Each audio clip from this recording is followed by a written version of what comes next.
प्रेम हे मैत्री मैत्रीत असतं. प्रेमासाठी माणसं काहीही करू शकतात आणि आमच्या मैत्रिणीचं जे प्रेम आहे, ते आम्ही एकमेकींना भेटलं नाही, तर आम्हाला सगळा दिवस म्हणजे करमत नाही. जेव्हा एकमेकींना भेटतो, तेव्हा आम्हाला संपूर्ण दिवसाची एनर्जी मिळते. यात मी प्रेम समजेल, की एकमेकांना भेटल्या वाचून राहत नाही, याला प्रेम म्हणायचं. अर्थात एकमेकांचे आवाज ऐकल्यावर सुद्धा ते प्रेम आपण व्यक्त करू शकतो. एकमेकांना गिफ्ट देऊन सुद्धा व्यक्त करू शकतो.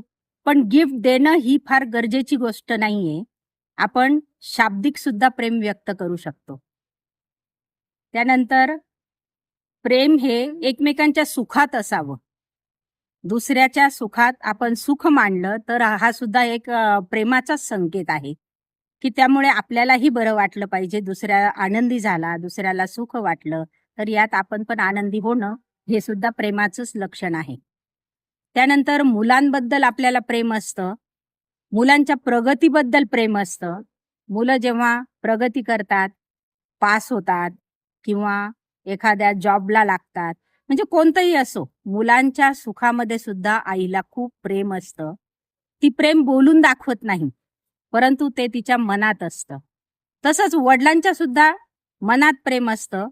ते तर अजिबातच बोलून दाखवत नाही. ते कायम रागवतात, पण रागवण्यामागे सुद्धा प्रेम असतं. या सगळ्याला मिळून आपण प्रेमच म्हणणार. त्यानंतर भावा-बहिणींमध्ये सुद्धा प्रेम असतं.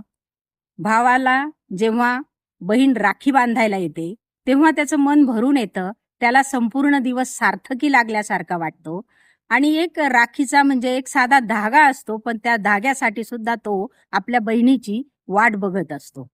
हे भाऊ आणि बहिणीचं प्रेम हे जगात अतिशय उत्कृष्ट आणि खूप चांगलं प्रेम आहे.